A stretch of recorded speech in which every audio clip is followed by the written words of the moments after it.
Well, today on the New Kind of Man podcast, we have Thom Shea. Thom is a former Navy SEAL. He served in 3 wars, received both the Silver Star and Bronze Star, and he is the best-selling author of his first book, Unbreakable, that came out in 2014. And now he's releasing a book called 3 Simple Things Leading During Chaos. And Thom is also the founder and CEO of Adamantine Alliance, a leadership training group that I believe you have launched after you left the SEAL. So Thom, welcome to the show. Hey, thanks for having me on, Chad. Appreciate it. Yeah, here at A New Kind of Man, what we really want to do is we want to help men grow. So our work is rooted in a Bible verse, and it says that Jesus grew in wisdom and stature and in favor with God and man. So we have basically broken this down into 4 different pillars. And the 4 pillars that I have really coincide well with what the work that you're doing with. So the 4 pillars of my work is intellectual, physical strength and health, spiritual, and relational.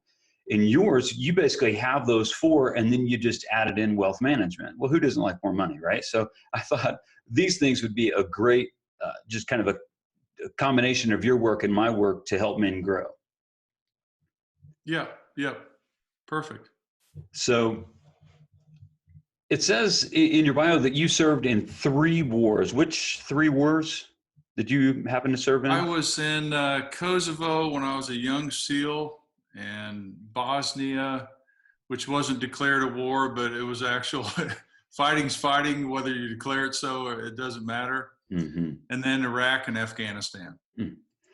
And it was in Afghanistan in 2009 that you were awarded the Silver Star, correct? Right, correct. Okay. Yeah.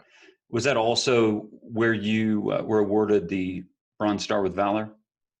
Yeah, we did around 35 different missions, and you're actually awarded a medal for a mission that you were on, that you did something. So the Silver Star was about midway through the 6-month deployment, and the Bronze Star was in the first month and a half, which I thought was demonstrably more dangerous than the Silver, but my perspective was unique. Yeah, And for sure. but yeah, you don't actually get the awards until 3 to 4 years later. So I didn't know that I was even submitted until much later. Oh, wow. So 3 to 4 years before you're actually awarded that level of medal. I myself served in the Navy, not in the teams or anything. I was actually part of the Air Wing, but I know that our awards, if you were awarded one, it came a lot faster than that. But I guess just with that high of an award, that they just want to do all the checks and balances, right? Well, I don't know if it's that, or SEALs don't like to give ourselves awards for what we normally do, and the process is probably broken in the teams. Yeah. Right. So you do your deployment and you go your merry way, and if something follows you, it does. If it doesn't, nobody really cares. Yeah. Well, and I think that's one of the best parts about it, is because you're not there for accolades. Yeah. So, Yeah. and if you were, I don't think that would bode very well for the teams and for the important work that you guys do. Yeah. Of course, you're a retired Navy SEAL, but I would like to get the backstory in your life, where you grew up, why the SEALs? I mean, I think a lot of young men growing up, they have aspirations and dreams. And John Eldredge, a popular author, somebody who I've had recently on the podcast, he said that one of the questions that a man seeks to answer is, do I have what it takes? And I think certainly people dream maybe at times of being a SEAL or some high level operative, but how did you get into the teams, and what was it like growing up for you? That's an interesting question. Having been asked it so many times, I've probably answered it 100 different ways. But as I look back, I grew up at a great period of time in the 70s where, our parents' generation had come out of, the Vietnam era, and it was not a booming economy, but it was growing. And I grew up in a really small town in southern Indiana that was, not really great for high level, the next step in your life, but I could do anything I wanted to do. And my dad said, as long as you can do it, I'll not say no, unless it was drugs or some criminal activity. Sure. Which I ended up, doing a lot of criminal activity anyway. But So I grew up when I was 9 years old. I'd wanted to, make money and do outside stuff. And a couple of my buddies were running trap lines back in the time where people right now don't even know what that would mean. So Mm-hmm. when I was 9, I would get up at 4 in the morning and check my traps for, mink and muskrat and fox and raccoon. And that winter time frame I had, and my dad said, I don't care, just don't die out in the woods, And so I had made $3,000, selling my furs to buyers. Wow. And I had learned, as long as you're willing to put hard work in, you could do whatever you wanted. So I came from that mentality, and I ended up being a high school football player and really good runner in track before I put on 50 pounds. I think I can run now, but my body doesn't agree with me so much. And that took me to West Point. And my dad had been a graduate of class of 59. I thought that that's what I wanted, and I ended up spending 3 years there and ended up failing out in English. And Wow. which, that makes sense to you? Not at all. I'm thinking Yeah. author of multiple books. I mean, you're out there and you're very well spoken and now failed out in English. So, okay. So that's interesting. So your pathway didn't start with the SEALs at all. It started with West Point, and your dad was a West Point grad. Is that what you said? Yep. Awesome. Yep. That's awesome. So Well, that so kind that, of, I mean, that to me is the real American story yeah. of, it doesn't matter. You use dreaming. I use, committed activities. So what are you really willing to commit to that you will die doing? Mhm. And so that was the first thing I think is necessary to learn in life as a man, is not everything works out the way that you think. Mm-hmm. And then you have to dig down deep into that place called a biblical place of hell. Mm-hmm. What are you going to do now? So when I had flunked out, I'd had mentors at the time, or old guys that had already been successful. And one of them had been a SEAL, precursor to SEALs in World War II. And he and his buddies were the first guys on Iwo Jima 3 hours before the landing. And Wow. I'd grown up with these guys. And Pat was his name. And he said, the most important thing is that you don't give up on that nagging thing in the back of your head that you always want to do. And my dad had not allowed me to go into the SEAL program right out of high school. And so now I'd already hit rock bottom, and I literally thought, it can't get any worse than this. Mm-hmm. And obviously I can't do well academically. So what would be, an outdoors thing that I could get paid to do and that I really want to do? So my problem was I didn't know how to swim, which is a big significant thing in the SEAL team. For sure. Yeah, that'll set a guy back if he wants to be a SEAL.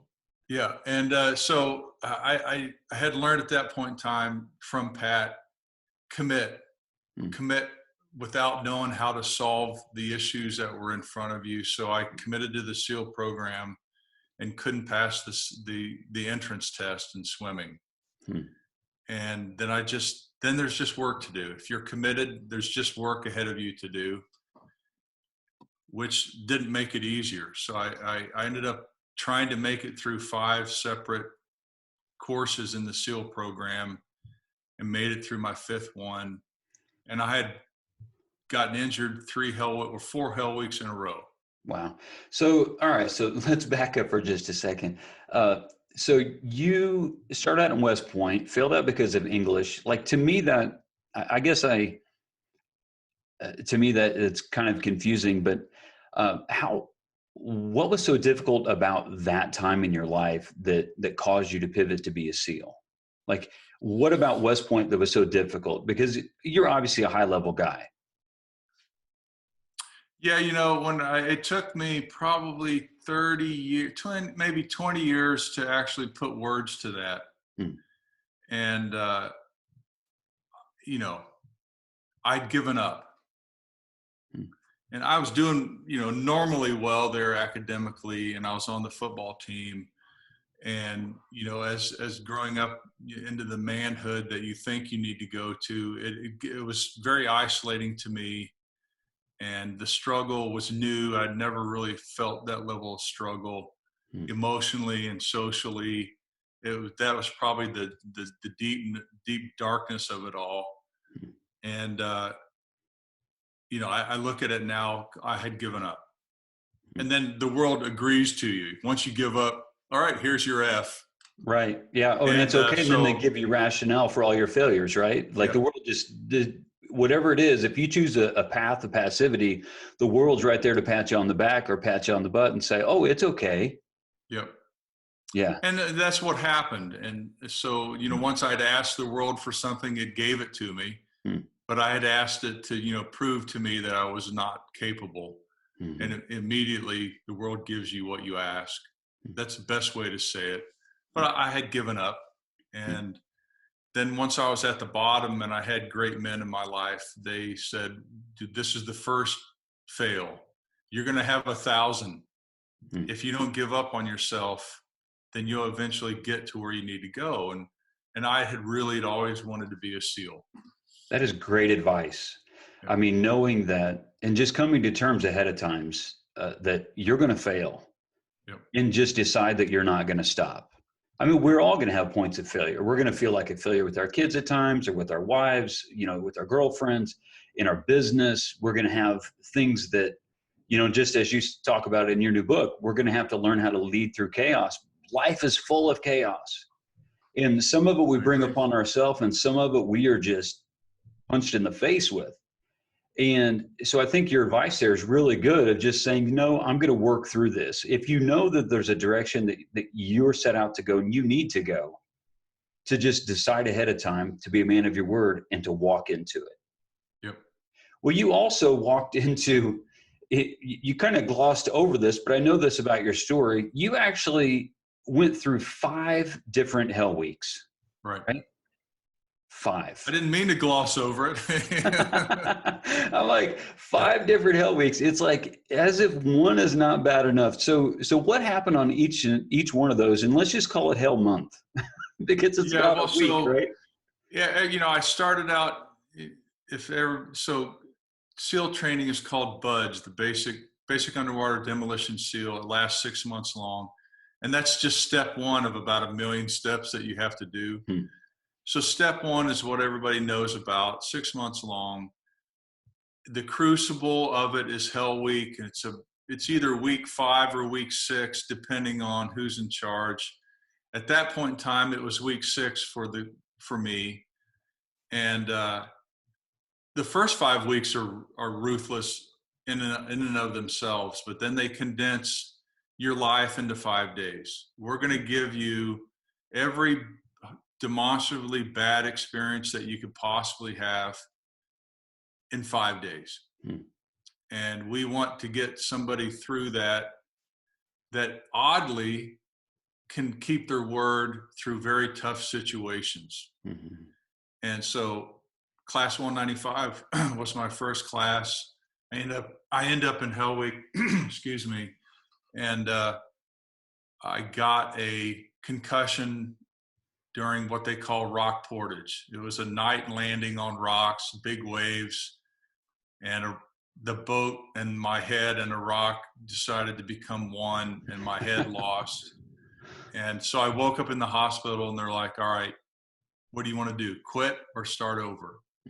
The thought of starting over, I was like, you got to be kidding me. I got to go through that again. And or the instructor said, you can quit. I'm like, man, I cannot go back home again. I've already failed at something. If I quit now, it's just going to repeat itself. So I decided at that point in time, I was either going to die or make it through. And so they said, all right, you get to start again. So I had about a week off, ready, set, go, start again, make it to Hell Week again, another 6 weeks or 5 weeks, get to Hell Week and dislocated my right shoulder. Which was about the most painful experience that I had because they didn't pull me out right away. If you don't quit, they'll let you stay. through whatever broken bone system, unless you're dying, they'll pull you out. Mm-hmm. So I had about 13 hours of a dislocated shoulder. Wow. Eventually my hand started swelling up and turned purple, and they're like, hey, we're going to actually pull you out because you're going to lose your arm if you stay. So they pulled me out. And again, the question on the table was quit or stay. And I'm like, well, I'll stay, but I can't pass any physical training now. So they gave me 6 weeks off. So I had to recover a dislocated shoulder and then still be able to do 110 push-ups in 2 minutes. I'm like, wow. and I'm like, this is crazy. So eventually, what I learned about that experience is if you don't quit, the world gives you what you need to stay in training, so to speak. Mm-hmm.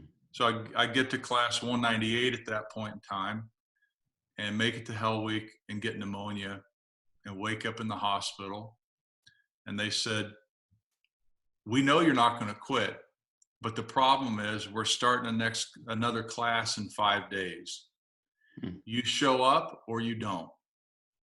But you don't have to take the physical test because we know that you're not going to quit. Mm-hmm. So they allowed me to not take the entrance test. And it was easier to recover from a dislocated shoulder than it was pneumonia. Pneumonia was wow. brutal. And I was literally last person in the class all the time. And they didn't take any mercy on me. They beat me just like they did at all the other people that failed. And I make it to Hell Week. And they had to pull me out of training. All I had to do was another 2 hours and they would have rolled me forward. And they pulled me out of training and they're like, this just isn't for you. We're kicking you out of the program. Wow. And so I got kicked out of the SEAL program and had to work in the Navy at a hospital because I was a corpsman. Okay. And every single day I had to ask myself, do I want to quit or do I want to go back? So I submitted a request chit to go back to the Admiral every single day I was at work. Wow. Right I got on. written up 5 times for disobeying direct orders. And I said, well, kick me out of the Navy then, because I want to go back. So I made it back in 9 months to class 207. And we classed up with 111 people and graduated 6 months later. Wow. Wow. So I wonder, myself, I served from 93 to 97 and I was in a F-18 squadron attached to 2 different carriers. And I know that you were enlisted, you retired as a E8, right? Senior chief. Right. Yep. And so I don't know if you were or not, but were you at all on the East Coast? Yeah, I was team 2 from 96 until 2001. Okay. Well, if you ever went on board the Theodore Roosevelt, and I might have talked bad about you, so I apologize at that time. Everybody talks bad about SEALs. I remember being on a carrier and just working my butt off in the hangar, and I would see the SEALs come through in just PT gear, and they're getting ready to eat. Like they're in the chow line, and the chow line's wrapped around, and they were they're super nice guys. And it was all of this kind of like inflated in people's heads of what SEALs were. And I found the SEALs there just very warm and just guys, just dudes talking, right? We're all going through a similar experience. Of course, them being SEALs is not totally the same, but we're all away from home and all that. But yeah, so I was a disgruntled naval employee, and I know that I took it out behind some of the SEALs back. So if you served on that boat, No. Okay, good. So I didn't go on a deployment on a carrier. I did an amphib deployment or MARG in the Mediterranean, and then the rest were all land-based. Okay, gotcha. But we jumped in and out of carriers, just doing transit, and but never stationed on a carrier. Yeah. Not my story.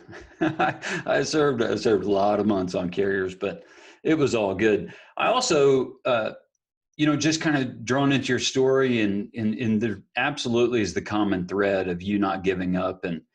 And you had said something. You said that after your failure with the academy, and then going into BUDS, and then just the repetition of it, that in graduating 11 of 111, which is, I mean, that attrition rate is obviously, off the charts. But so is now in hindsight, do you think that was the critical moment when you had that failure at the academy, and then you realized, I'm not going back home?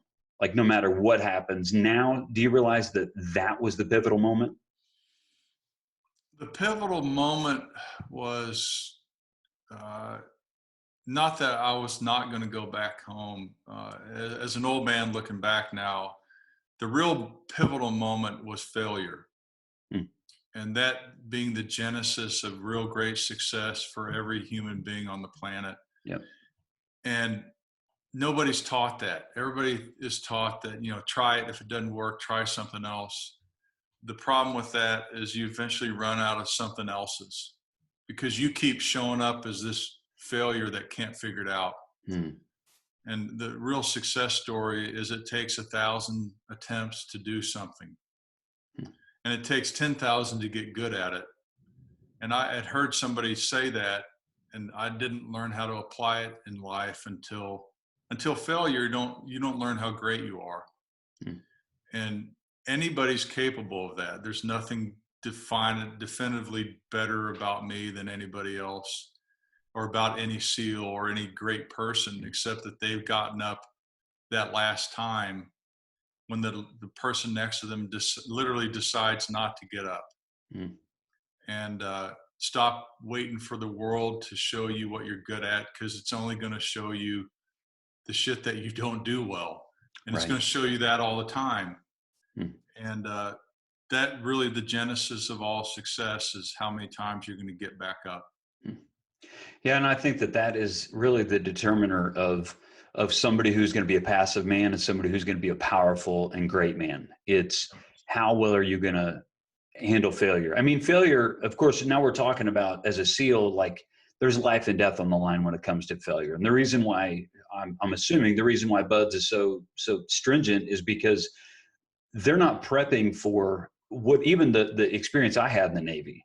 They're prepping for, you guys are, you're in a firefight and they want to know, no, you have already proven to be capable of staying in that firefight because you've got another brother behind you or in front of you who's going to be, who is not even going to be thinking, oh, is Thom going to be in this thing till the end? Because you've gone through that gauntlet, they know. And so I think that there's so many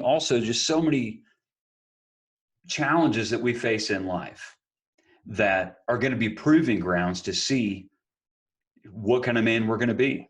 And for you, I mean, obviously that's not the end of your story. I know that you're married and now you run a successful business and you have a great podcast. You have all these other things going, but all of those things that you learned in the SEALs, now you're bearing fruit for people like us. And now we have the ahas because you suffered, truthfully. Yep. So and it's a suffer fest until you stop looking at it as something that it shouldn't happen. Mm-hmm. Like you should actually not do well most of the time. And as opposed to the trend that, find something that you're good at. Shit, I don't know anybody that's good at anything the first 100 times. Right. And so when you give up on that miserable, point of view, then what are you willing to commit to? And it's not that the SEAL, like you'd mentioned, the SEAL teams are preparing you for war. Life's preparing you for war. Hmm. If you don't like the name war, life's preparing you for things that are tragic.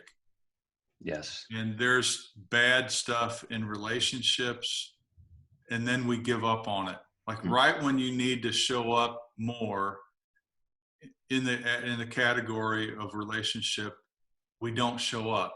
Like that was the last straw. Wife cheats on you, you cheat on. That's when you have to double down. Mm-hmm. And nobody's teaching that. Mm. And if clean slate, let's start over. Right. I liked you at one point in time. Yeah. Let's re-like each other again. Mm. And nobody wants to go back and reiterate and try again and get off of their own bull crap. And that strategy and tactic work in every area of life. And so what's possible if you don't give up? Like, wrap your noodle around that. Yeah. So it makes a whole different lifestyle for whoever. Gosh, I've trained clients that were 305 pounds to run ultra marathons because it's so ominous. That's what I'm interested in. Something that you can't figure out. And then I'm going to stay in the mud with you until it works itself out. And, you know, recovered relationships that were horrible by starting over. And that's, anybody can do that, but nobody looks at how simple that is. I had a conversation a couple of days ago with somebody who's a leader of men really across the world stage. And we were talking about this idea, endure hardship as discipline. Endure hardship as discipline, meaning that it's disciplining us, it's refining us, it's shaping our character, it's shaping the man that we can be. And if we just endure that hardship instead of running away from it, I think that's really what you're talking about. It's hardship because life is hard. The reality is life is hard. And, you know, I have two kids, and one of the things that's concerning to me, I mean, my son he's actually just got married a week ago today. And so, of course, he's out of the house and all of that. Everything's going great with him. Now he needs you more. Right. Yeah. Right. You didn't kick him out. You made it more complicated. Now he's like, Dad, oh my God, this is terrible. Exactly. Yeah. So one of the things that I'm really concerned about is honestly the next generations. And I have a 16-year-old daughter who, of course, is still at the house. And it's just one of these things of not being able to endure hardship and not being able to handle hard things.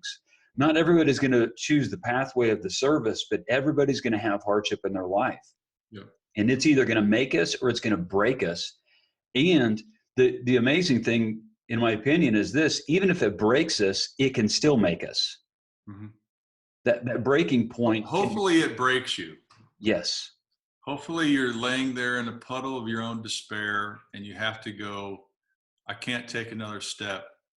That's the defining moment, is when you don't see it as possible, but you take what I call the three simple steps, or the three simple things.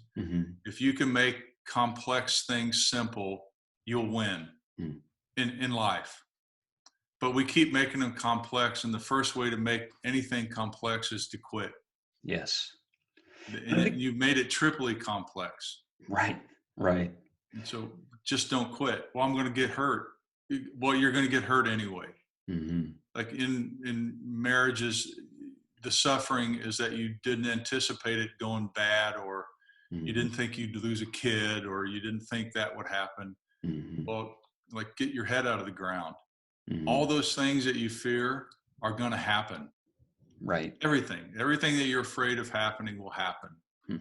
And your ability to keep operating even in spite of all that is what differentiates the passive from the on point person. I agree. I've always wanted to ask this question. I talked to, I think someone Chris Sajnog. I talked to him a couple of months ago and forgot to ask this question. So I'm gonna give it to you instead. Okay.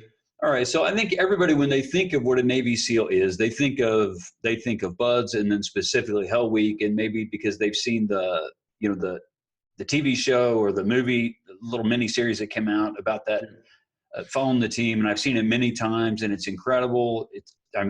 So many times I've watched it, but so many times also people, I think, well, that's just what the SEALs do. All they do is they run and they do push-ups and they swim and, they lift logs, and like they do all of these things. But what does life look like in a non-war setting for a Navy SEAL? Non-war setting. I don't know. So the war setting, as you're articulating it, happens every 2 years for SEALs. So it's a 2-year cycle. Okay. That's the repeating cycle of being an operator. Is you go on a deployment, and then that platoon that you're in ends, and then you start another platoon, and then you're on another 2-year cycle. So you're probably asking about that 18-month period of time. So what it looks like is you have to stay physically fit all the time. And they don't leave it up to you to do it. So the platoon or the group of guys that you're with do things together physically to the tune of about 2.5 hours a day for the rest of your career. So that's in play. The other one is you're constantly learning things that are over your head. You're learning new skills, new tactics, shit that you didn't think was important yesterday. You got to pick it up in the next 2 days. So your ability to learn defines you. And that's at a relative point of about two hours a day is something new that you have to learn. Like, what would that be, for instance? What kind of either things? You go to a school that you're having to learn something, or you're given a task that you're like, dude, how do we figure that out? So your ability to acquire new information is always there in front of you. And then the other part is that you travel probably 3 weeks out of every month. And so your ability to negotiate your life in and out of the relationship circles that you have at home. Wow, that has to be hard. It's very difficult. So I was gone probably 250 days a year for 23 years. Man. And I have 3 kids, and I had 2 wives, not Mormon 2 wives, but had one that didn't work out. Right. And so your ability to navigate that space is very, cumbersome. And then you're operating with people at a very high level all the time, learning new skills or acquiring new skills, and then having to adapt it. After BUD/S, you don't lift a log. So to get a SEAL to lift a log after training, you're like, dude, I ain't lifting that damn thing. But you're carrying, like, my operational weight. Like, I weighed about 210 pounds when I was an operator, and I was carrying another 100 pounds on me all the time. Wow. There's your workout. Just carrying that stuff and operating and jumping over things and getting through windows is your gym workout. And so the day-to-day life is the demonstrative thing that separates SEALs from other people. And you have to be on point every day. Okay, new problem, solve it, new problem, solve it, new problem, solve it. And that eventually wears kids down. To somebody making it through the teams at 20 years is not normal, because they either break or they give up. They're like, I'm done. I can't stay on point. And of the 11 that graduated, 2 of us retired. And it's an interesting dynamic. But so the day-to-day life is very, very tough. Yeah, I mean that kind of operational schedule has to be just war on a family. I can't even imagine. I was married the whole time I was in, and did 2 deployments, 2 Med Persian Gulf deployments, and all the workups and everything. But it wasn't at that level, and I can only say it from my example that it was difficult for me and for my wife and I, and we were able to weather that. Now we've been married for 26 years, but it was hard. I mean, it was I mean, it was one of the hardest things that I've ever done, and certainly that she's ever done. But so what does that look like then? So this is the time of just training operative schedule. So if you are in you're rotating out a new platoon, and now you're actually going and you're rotating out to non-training or non-home based, what does that look like day to day when you're in a war setting? I mean, are you out for 2 or 3 weeks? Are you out for a day? Are you out doing an op for 2 hours and coming back, back to the base? What's that look like? Like, yes to all your questions. Oh, good. I answered my question. So you show up to theater, wherever that may be, whether you're on a ship or you're in Iraq or Kosovo, and you're just designing missions and going out on them. So the missions may be, the longest mission I was on was 5 days in Afghanistan. Okay. SEALs aren't designed to do long enduring missions. Okay. Because you can't endure the strain of being on point 24 hours a day without any rest. Thank God for Hell Week. Yeah. The big thing is, that mission that I ended up getting a Bronze Star on, I didn't get sleep for 3 days. Wow. And it was 115 degrees even at night, and ran out of water on day one. Man. And so the operational tempo is, you're on, you take a break, you turn yourself back on, you execute a mission, you come back, take a small break. And the breaks are only relative to the time the next mission starts. And so you're training, you're honing your skills, but there's no distractions of family, as opposed to going home and having that break. So you're on and you're sleeping, and then you're turned back on, and then you sleep. And the operational tempo is, I didn't have gray hair at all until the Afghanistan deployment, and I came back probably 20 pounds lighter and with a full head of gray hair. Wow. It just beats you down. So I've heard some great things about some of the team dynamics that SEALs have particularly, and this may be with some of the other special forces as well, but I've heard this, that after some sort of action, wherever you've gone, after you've been released and you're doing some sort of mission, that everybody comes back together and basically gives a perspective. I don't know if this is true or not, so I'm asking, is this type of thing true? Where everybody, whether it's junior enlisted to whoever the highest, ranking person was who was on the mission, that everybody has an opportunity to share their perspective and what they learned and what worked and what didn't. Is that true?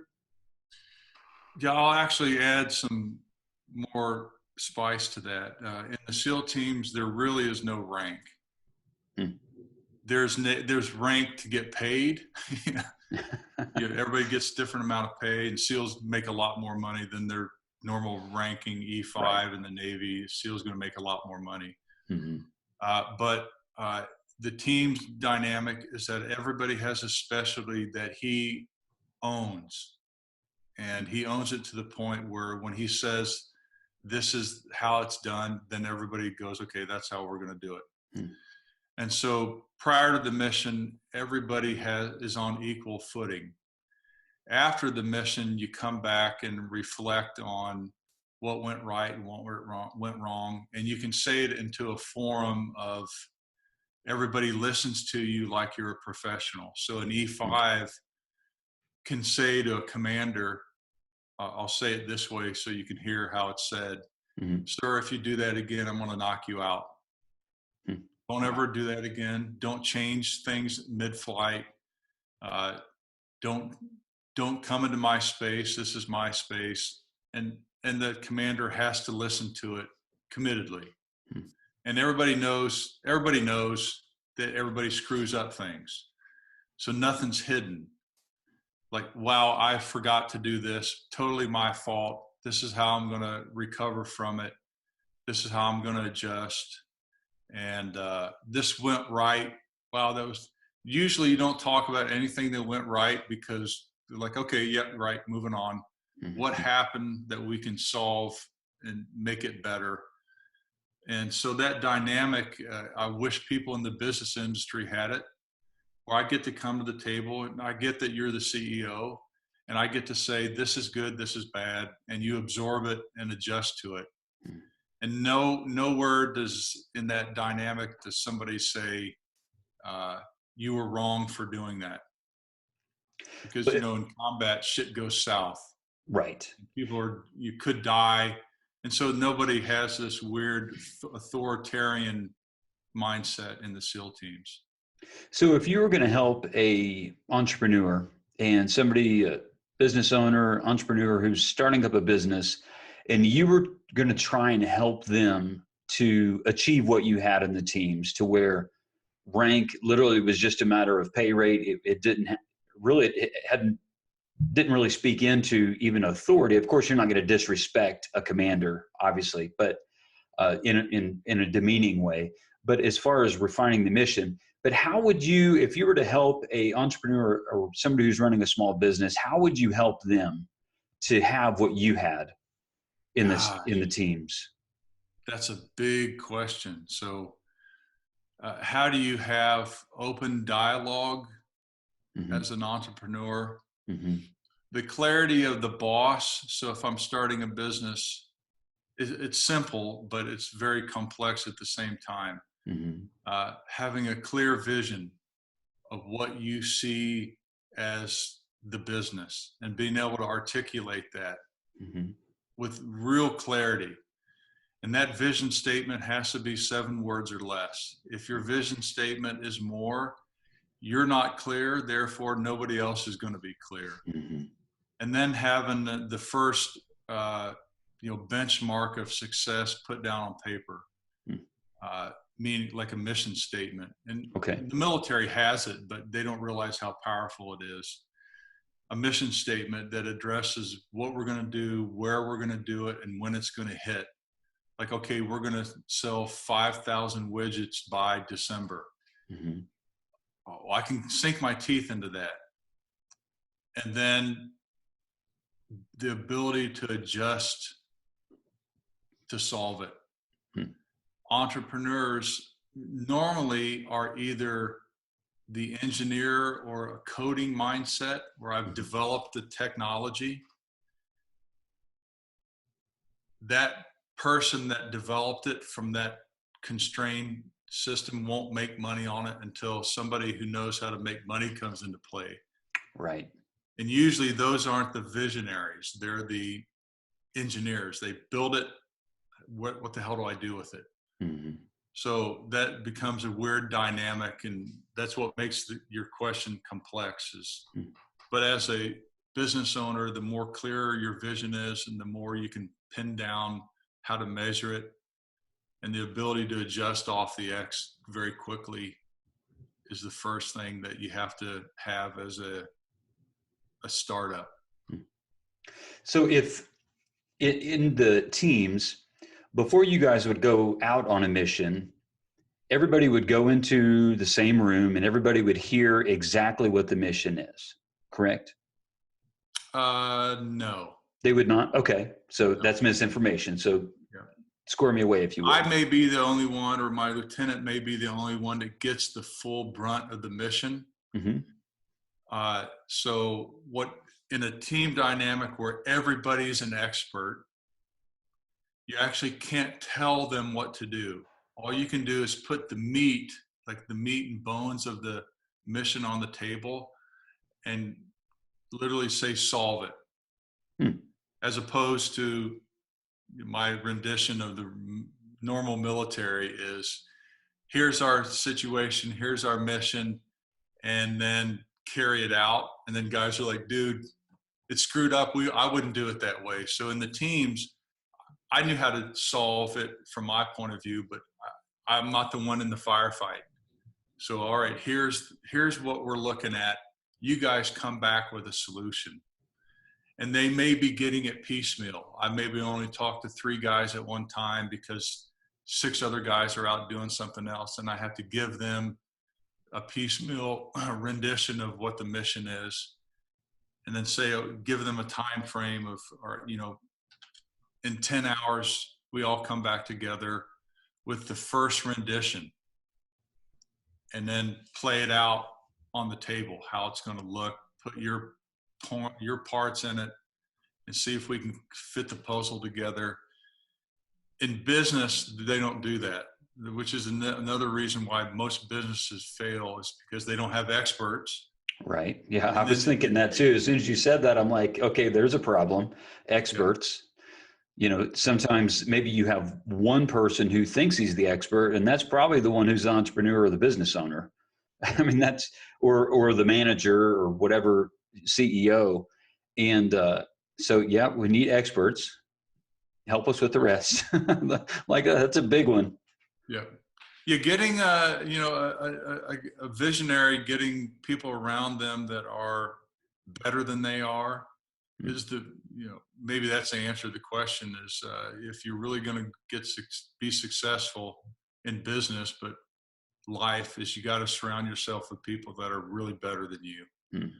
And that reason why that doesn't happen in industry is there's really no training protocol for anything. In the teams, it's all based on training.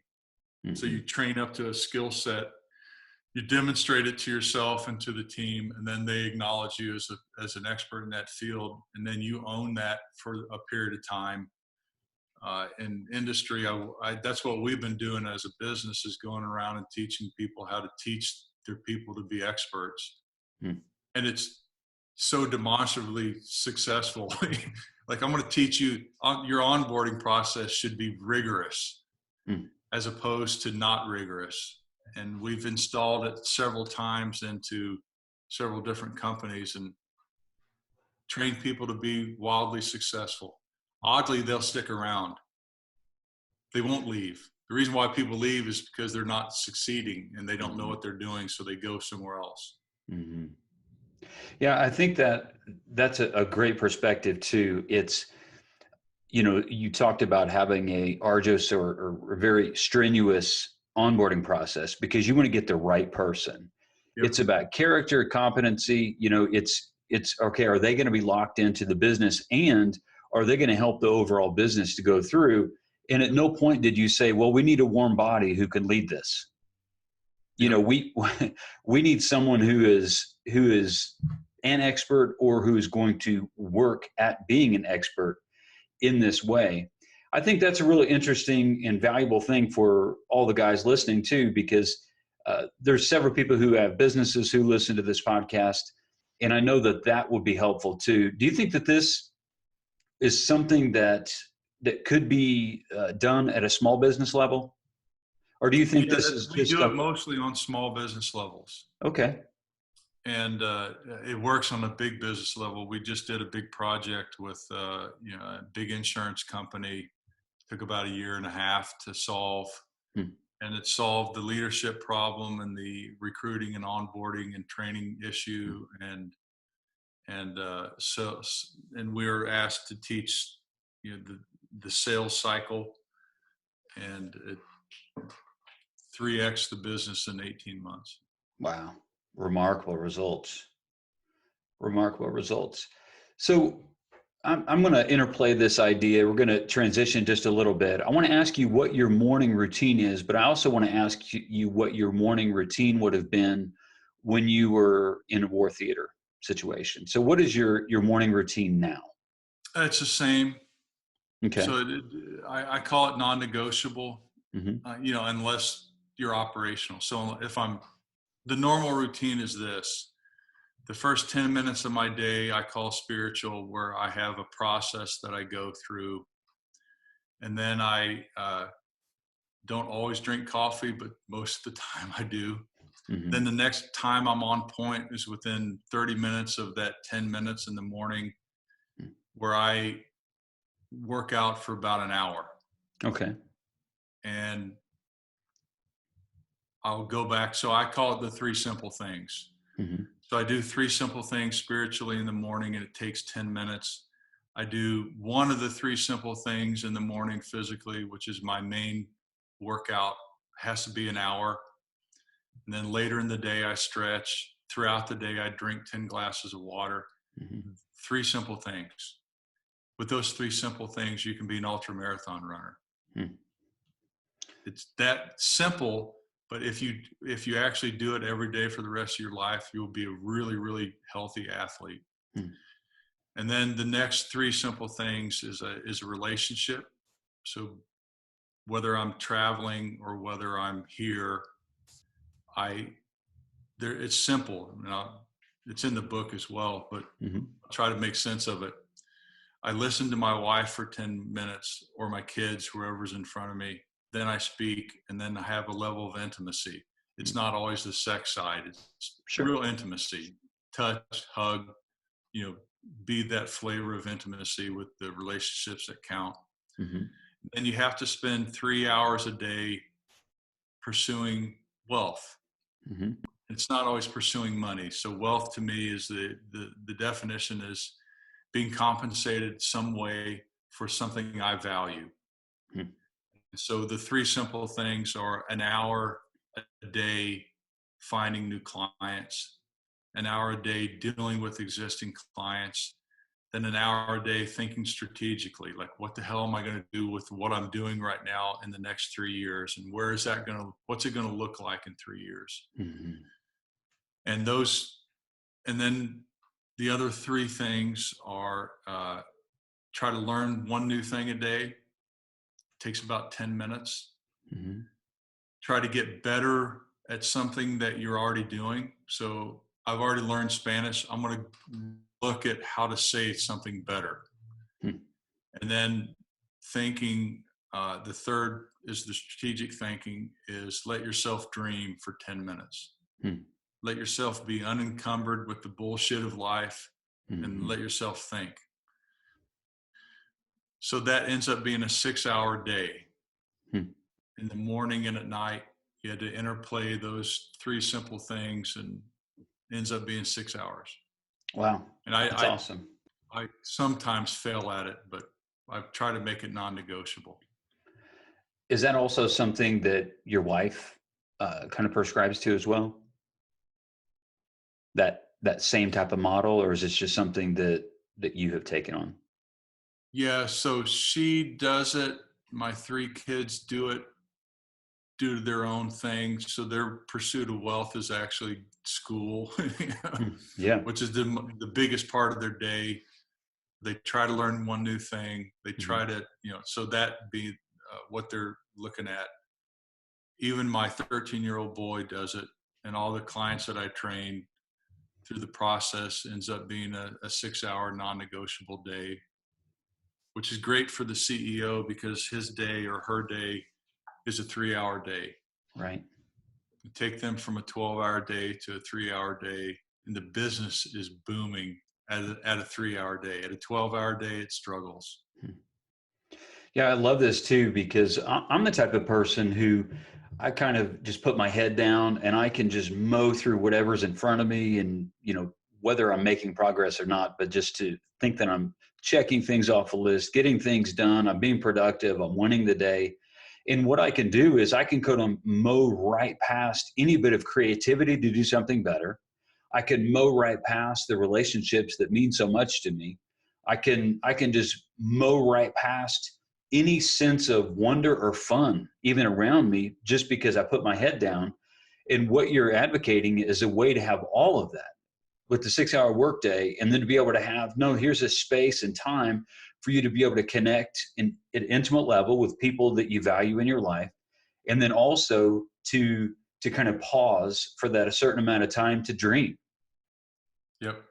You know, Yeah. So it ends up, I have a mathematician friend that is a part of our organization that put a numerical value to the effect of the three simple things in each of the areas. mm-hmm. The simple ones, like spiritual, have a 13x factor to them. Wow. The relationship has a 7x factor. The wealth pursuit only has a 5 factor, which means when you're only pursuing wealth, it feels like you have to double, triple, quadruple down on time. To make that more efficient, it's easier to have the spiritual time and the relationship time. Another way of looking at it is you can work yourself, and so physical only has a 4 factor.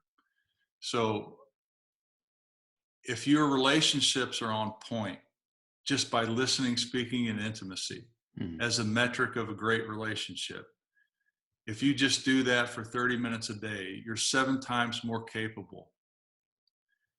And if you neglect it, it takes 7 times more of the lost time to recover it. So a 7 times 30, now I have 2 hours that I got to figure it out. Then every day it accumulates. Eventually the relationships kill the business. And when a relationship is on point for a boss or anybody in a business, they're more productive. And another way of looking at it, eventually you're going to owe them half of your income. So if you don't give them the 30 minutes a day, you're going to pay them half of everything you're doing. And if you don't stay on point with your health, you end up losing everything. Yeah. So don't look at one category as more important than the other. Like the 5 pyramids that I call them are equally important, but the time to deliver on them is much different. A 3-hour workday makes you lethal when everything else is on point. Yeah. And I mean, we could spend hours and hours and hours talking about people who were high level, successful, quote unquote, successful in business and failures at home. I mean, it run across the board, whether it's a business or somebody who does church work or somebody who's, either big business, big corporation, small business. I mean, statistically, if you live at work and you put all of your energy at work, you're going to be a failure at home. And yet consequently, if you put all of your emphasis at home and you neglect your work, you're going to starve, or you're going to be reliant on the government or something. It's like, so in the 6-hour, the 6-hour workday, so what you're advocating is a level of balance. Yeah, balance, but not negotiating with it. Yes. So, we were talking earlier. So now what the premise of success is never quitting. And then be able to say something and make it be true for you, which I call honor your word. So those are the foundational principles of success in 5 areas. Now I have to stop negotiating with the time I spend in each category. So I'm going to make a 6-hour day the baseline. And it just, people have talked themselves out of everything. Instead of quitting, I call it, they excuse themselves from everything. So I don't feel like working out today. So, all right, take 7 times or 4 times off of your productivity. Or, I had a fight with my wife, so screw it. Now I'm times 7. So I didn't work out. I didn't have relationships. So I'm minus 11 total in the math equation. And, whatever, people don't have any, very, very little spiritual time. So now 11 times plus 13 is 24. I go to work with a minus 24. Shit, now I have to double down on my work to overcome the drain of productivity. If you give the small things your attention, the scale is astronomical. Yeah. And you can't negotiate it with it anymore. I think one of the things that people struggle with whether it comes to the intellectual side, the spiritual side, even physical strength or physical health, really all the elements, even when you talk about wealth, I think that there's a fear element there. I think people sometimes are afraid of success. And also I think people are afraid of working hard to gain that success. So while, I know that the 6-hour workday, it's promising. It is a level of balance. There's some non-negotiables, because anytime you don't do it, you're then starting work from a deficit. But how would you inspire a guy who maybe is a little timid in his way, and he needs this? He needs to jump up and learn how to lead through chaos. He needs the 3 simple things. How would you help inspire this guy who may be a little bit more fearful than what he ought to be? Boy, the fear metric is abundant these days. Like what we were actually sold wasn't a virus. We were sold fear. Right. And it's cascaded our society into a very chaotic place where people are throwing their baby out with the bathwater. And fear is just an emotional response to something that people don't understand. Like all fears have to be faced. It's, call it biblical. Face everything that you're afraid of, and you will have the most amazing life possible.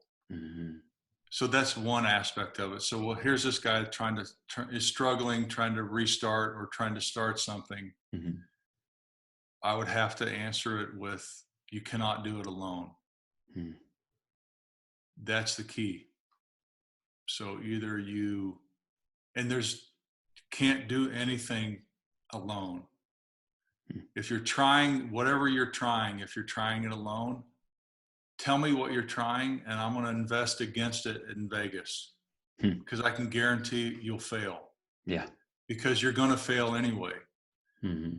Oddly, there are great people in the world that if you pose like, this is what I'm going through, this is what I'm trying to work on in business, you'll get more support than you think possible.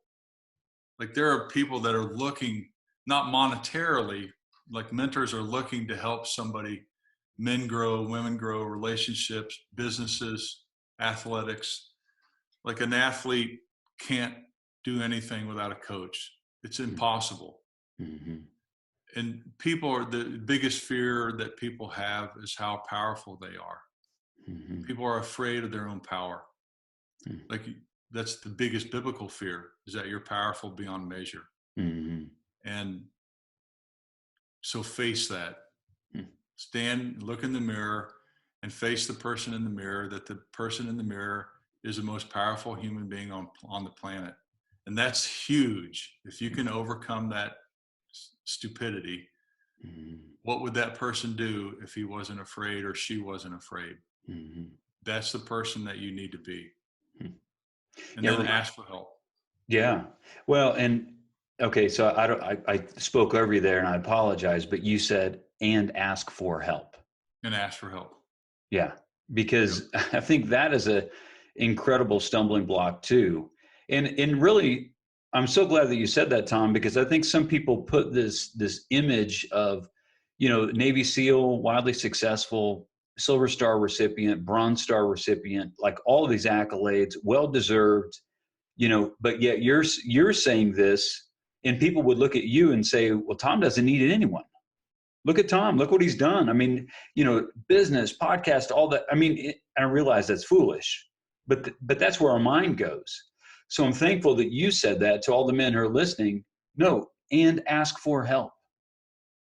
Yeah. One of the things that I found is there are people who are maybe the masters of what they've done. I mean, you're an example. To me, you have reached mastery at so many things when it comes to being a Navy SEAL. I'll never reach these places, and I'll never be a Navy SEAL. I'm too old. I aged out. I can't do it. I can't go back. But yet, at the end of the day, I can learn things from you.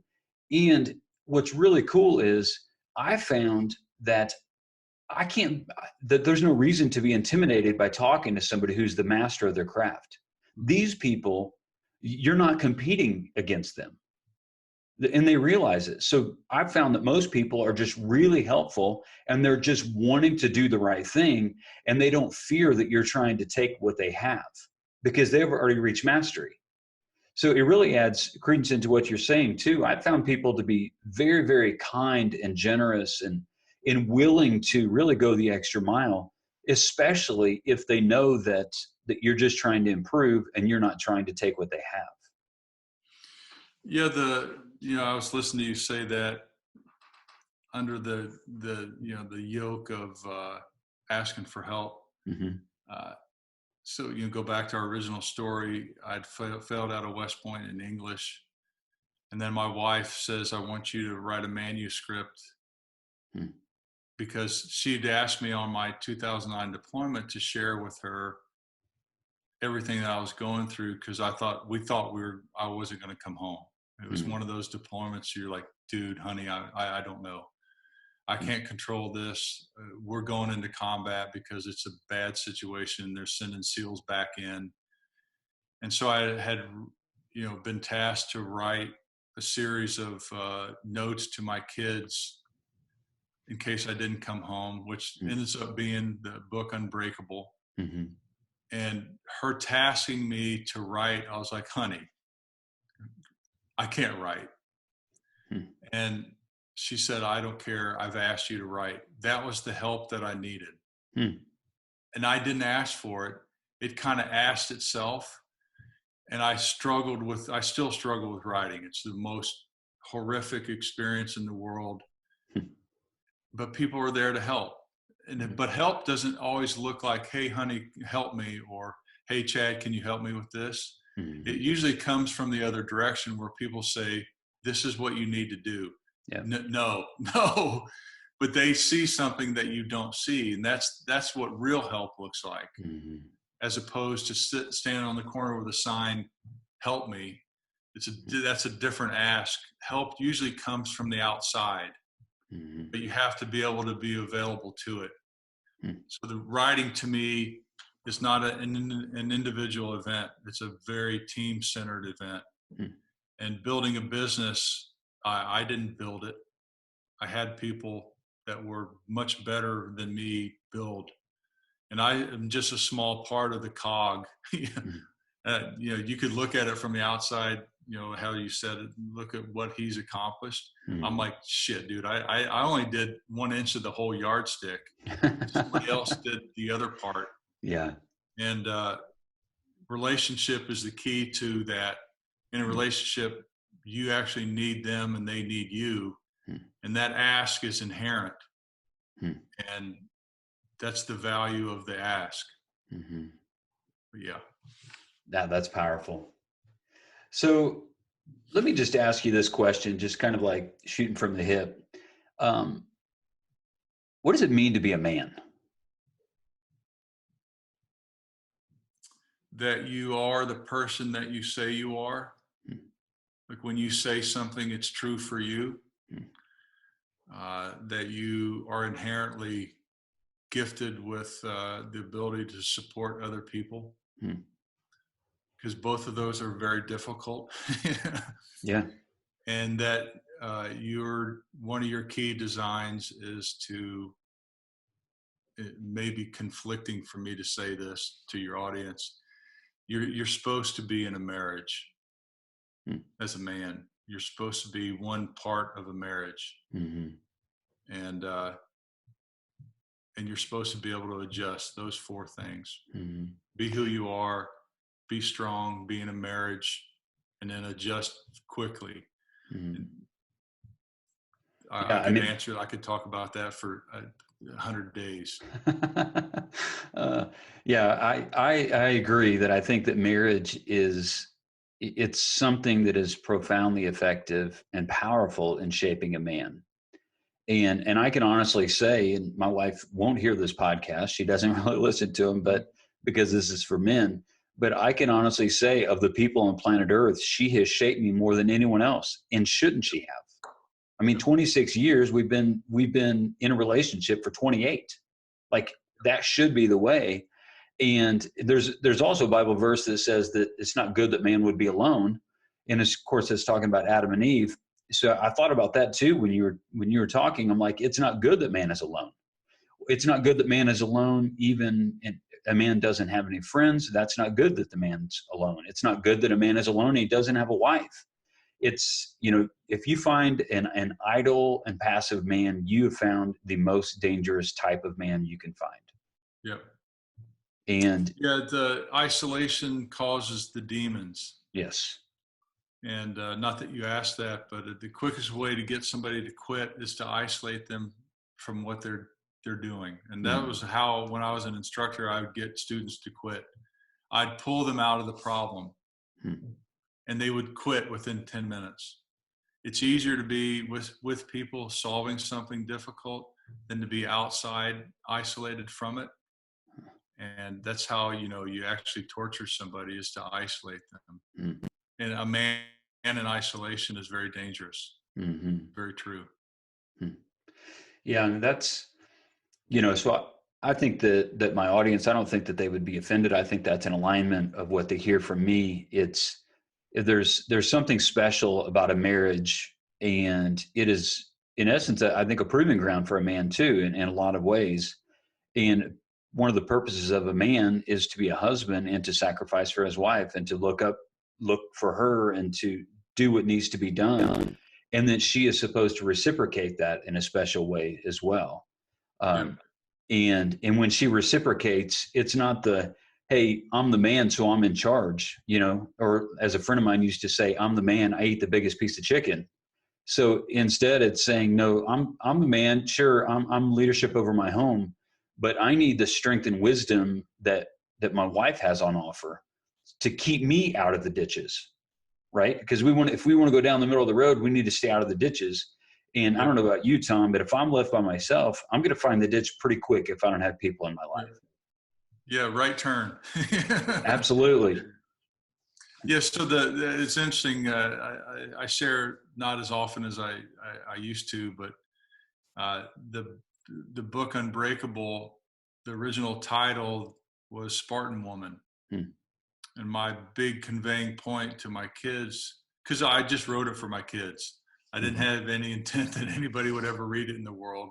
Wow. But it was called Spartan Woman, and the point was that without a strong woman in a man's life, men suck. They're horrible. Mm-hmm. And I didn't hear a lot of people saying that when I was growing up, but I realized that the most successful men I've ever met have an equally strong woman. Mm-hmm. But you also said, the only thing I disagree with what you said is that if you think you're in charge at home as a man, you're lying to yourself. Yeah. The woman has equal footing. So you can say whatever you want, and then the woman says, this is the way that's the way it's going to be. Right. And adding strength to that alignment is what a man does. Yeah, that's well said. I can get behind that. Yeah. I can get behind that.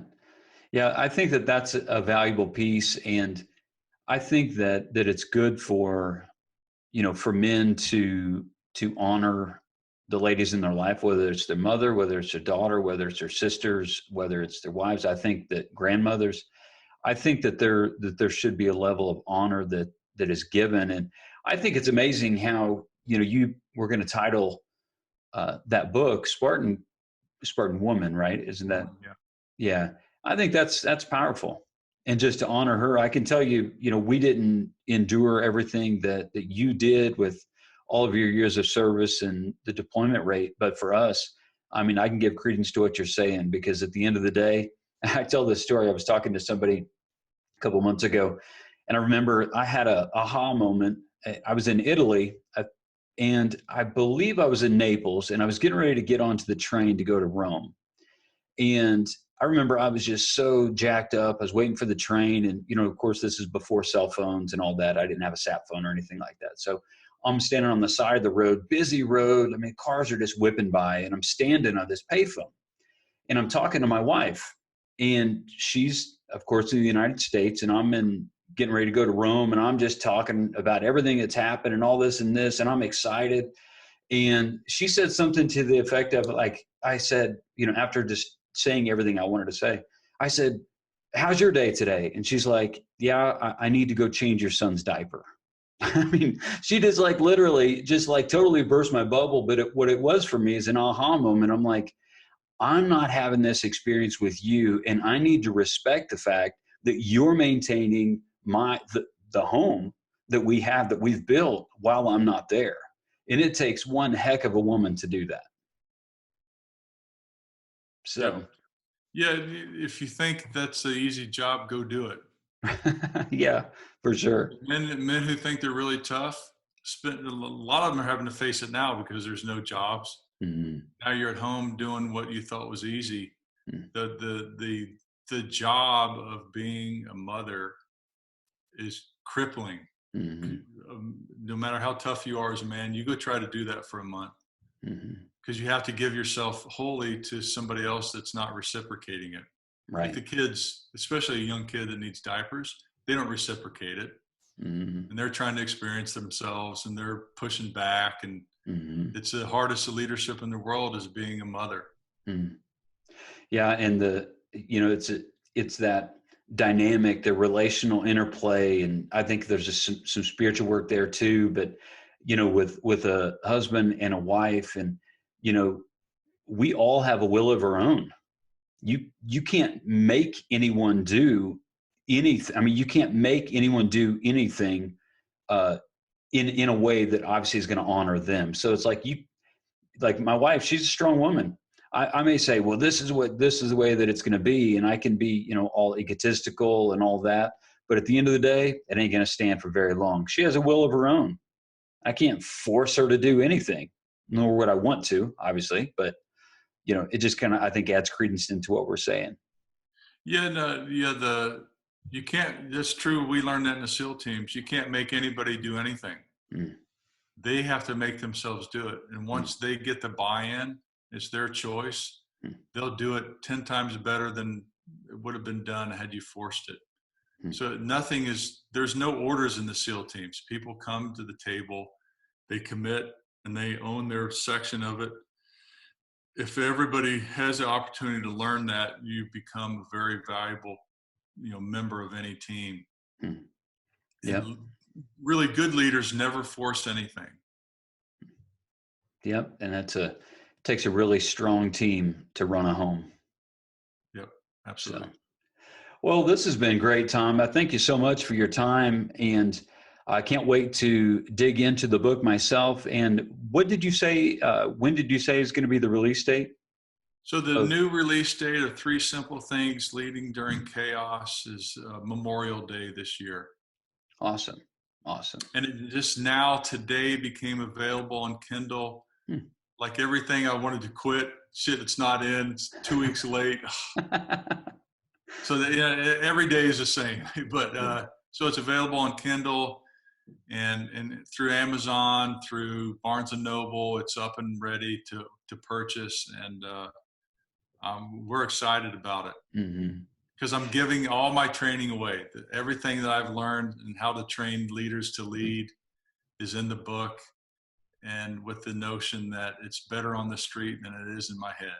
Yeah, well said.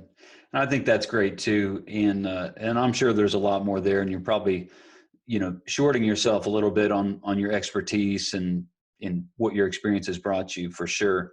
But I thank you for that. And I can't wait to read it myself, and for the men to read it as well, and to get into 3 Simple Things Leading Through Chaos. And who knows, maybe in a few months I'll read the book myself and maybe be able to dig even a little bit more deeper into the book, or even what it looks like in my life, and have another conversation. Maybe we'll have a go at it.